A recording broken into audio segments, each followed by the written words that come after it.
Rise up, live joy your way.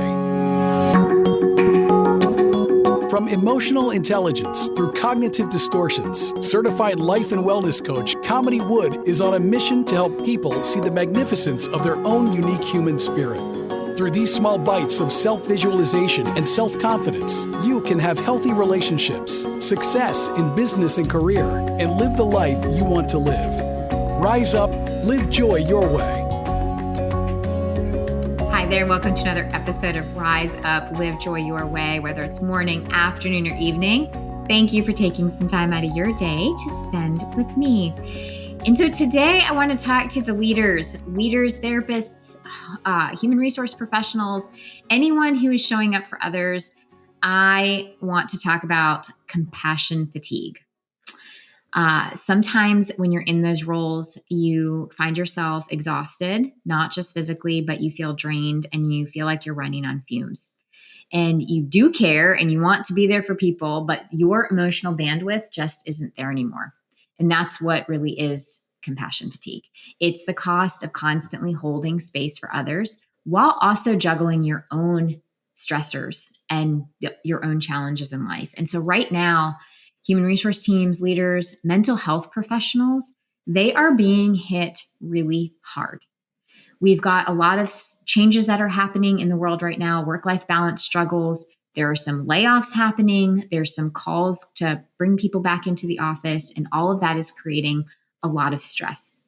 So I really want to talk about what compassion fatigue is, why it's showing up for people who are in the human resources field or just leaders in general, for therapists and health professionals, and how we can move through it.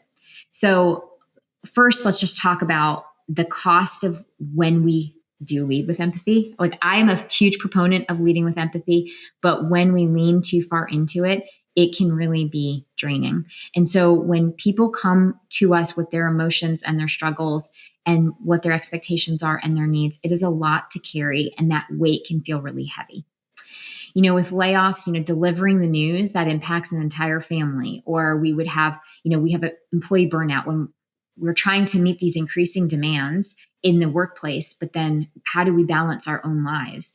We could have the pressure of demanding executives on us. There's personal struggles that we're dealing with. And you, in your role, have signed up to help people, but it's also to help them and to be with them, but not necessarily carry all of that load.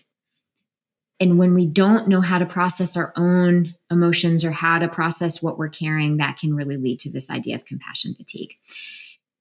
One thing that I want to just touch base on again is that burnout is the chronic stress from workload, pressure, and exhaustion. Compassion fatigue is the emotional depletion from constantly supporting others without refueling.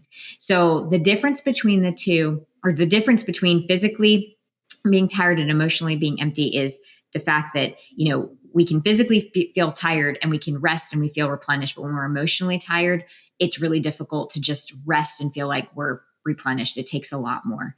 So when you're starting to feel detached, that could be an indication that maybe something's going on, or empathy feels like a chore, or maybe your irritability or cynicism start to creep in. Those are signs that you might be running on empty.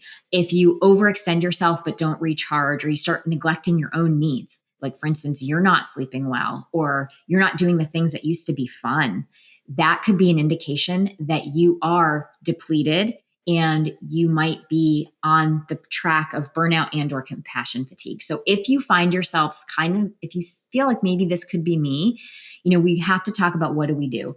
How do we break this cycle? And what can you do in order to kind of heal from your compassion fatigue?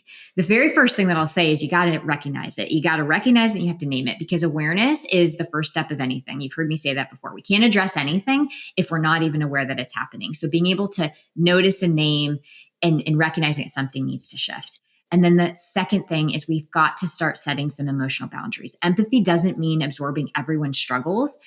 So we do need to create a buffer between your work and what you're doing for others. There has to be some boundaries. And there is a call to shift from a mindset of fixer into facilitator. So often we'll take on some personal responsibility to really fix the problems. And we really need to recognize that our job isn't to fix, but it's to be with and to help guide. You don't have to have all the answers and you don't have to carry it for people. What we do is we set healthy boundaries and then we model those healthy boundaries and we offer that space for somebody to feel safe and to figure out what it is that they need without us fixing it for them. And then you need to build in your own recovery time. Just like athletes do, you need to have your recovery time. Micro breaks throughout the day, even if it's 5 minutes to step away. Journaling, to process your own emotions. Scheduled time off when you can unplug. Setting aside time for mindfulness for yourself or for meditation. And then for your own self, it is important to have support. You can only carry so much. And just as you're supporting people, you need support too. Coaches have coaches. Therapists have coaches. Having somebody in your corner that you get to process what's coming up for you is so vitally important. Now, I personally work with a bunch of high achievers. I work with leaders. I work with therapists, human resource professionals, people just like you where this is resonating, because here's the thing, you can't lose yourself in the process, because if you lose yourself, you're not going to be there for the people that you're trying to be there for.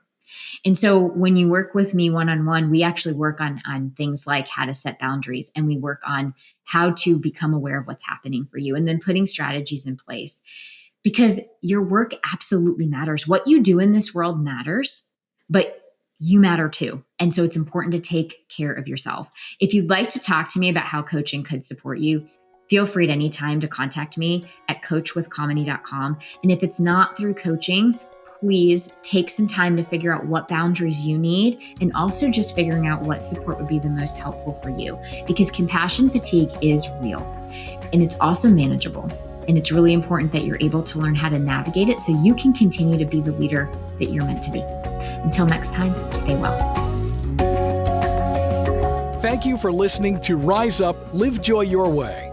For more information, book a chat with Kamini at www.chatwithkamini.com or visit her website at www.kaminiwood.com. You can also find Kamini on Facebook or Instagram. Username It's Authentic Me. Thank you for listening.